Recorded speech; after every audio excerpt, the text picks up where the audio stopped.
Hello and welcome back. Today I'm going to show you how to use the alcohol ink lift pad. So you're going to need some Yupo paper, and I am using some glossy paper for the second piece. It doesn't necessarily need to be glossy paper, but I do like how it looks. So the first thing I'm going to do is do my background on the Yupo paper. This first background must be on a non-porous paper. I am using 99% isopropyl alcohol, and I have it in both a misting bottle and a dropper bottle. So the first thing that I do is I mist all over the Yupo, and then I add my inks and mist again and start moving them around.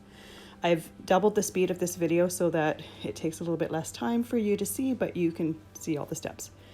So the blower that I have in my hand is the alcohol ink blower. It's a Tim Holtz tool.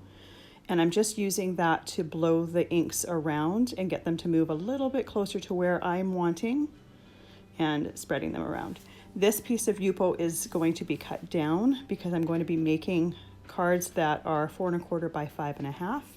So the piece that I'm using is actually 5 by 7, so it's bigger than I actually need. So I'm only really concentrating on getting the ink in the center and blowing it out till I have a look that I'm liking. You can also use an empty condiment bottle with a fine tip to it to blow air around as well. That will work as well. So like I said, you need to use a non-porous surface for this first part. And the reason is we need a surface that the ink is not going to seep into. It needs to be just on the surface in order for the alcohol ink lift pad to work properly.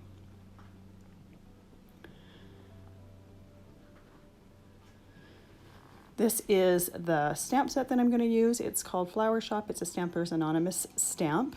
And you may notice that my background changed, and that was because I accidentally forgot to tape the technique. So I ended up making 2 sets of cards that I'll show you at the end. So this second alcohol ink background has more green on it, which is more what I was going for in the first place. So I'm going to ink the alcohol lift ink onto my stamp. Make sure to press it really nice and firmly so that it makes good contact with the alcohol ink. And then I'm going to lift it up. You can see there's some alcohol ink that has lifted onto that stamp, and I'm going to stamp it onto glossy cardstock. Again, it doesn't necessarily need to be stamped onto glossy cardstock. You could do it onto regular paper as well. I just really like the look it gives when you have the glossy finish. So I'm going to let that dry. And then I'm taking clean paper towel and I'm going to carefully dab the excess of the alcohol lift ink off my surface.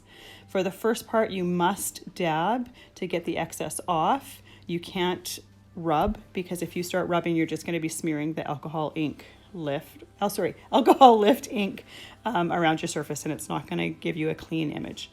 So once you've gotten most of the excess off, you're going to rub the last little bit off to make your image a lot more crisp. In the end, I didn't like what the image looked like on my first background, so I'm going to take some archival ink and I'm going to stamp my flowers in black in the center of that, just to make them really pop. They weren't really popping the way they ended up turning out. So I'm going to carefully put my stamp close to where I had it when I used the lift ink. It doesn't need to be the exact same spot. If I get a little bit of a shadow or if it's a little bit offset, I'm completely fine with that. And then I ended up deciding to use this stamp from the same set just to add a little bit more black to my card image. So I'm going to use it in a couple places along the sides of my image piece, just to add a little bit more continuity. And obviously I'm not using the entire stamp, I'm just using corners of it.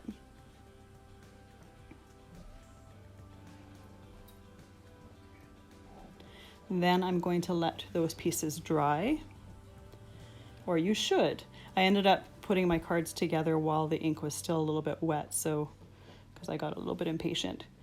So I'm adding a little bit of a ribbon border on the white piece.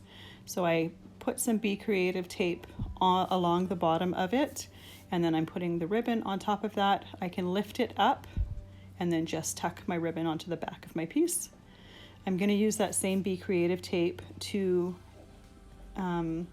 stick the little knot along that ribbon border. And I'm going to do it by just getting a chunk of Be Creative tape, probably about an inch, and then just rolling it up on itself to create kind of a glue dot. You can also do this by putting the tape on your surface and then rolling it up with your finger. I just chose to do it in my hand. Put that little bit of adhesive on the back of your ribbon knot and then put it in place. I'm also going to use a little bit of Be Creative tape folded upon itself to create a glue dot for this butterfly charm that I am using. And the next step is to assemble your cards. So I'm actually assembling them a little bit backwards. Typically I'll put the adhesive on the back of the images and then the back of the mats. My images are actually still slightly wet, so I'm doing it the opposite way just to get the cards finished without smudging my images. And I'm actually also using a little bit more tape than I really need. I only really need about an inch in each corner.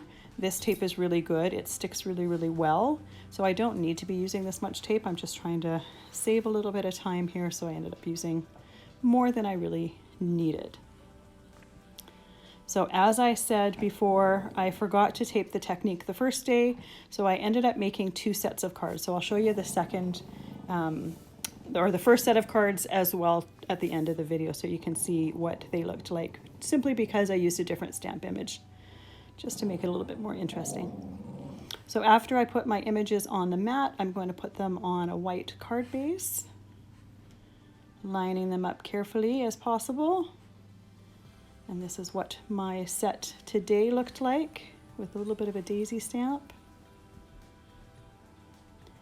And then the set for the first day was using a rose stamp. So that is what those ones looked like as well. I kept the design very similar, just different images. Thank you so much for joining me today. I hope you enjoyed it. Like and follow if you'd like more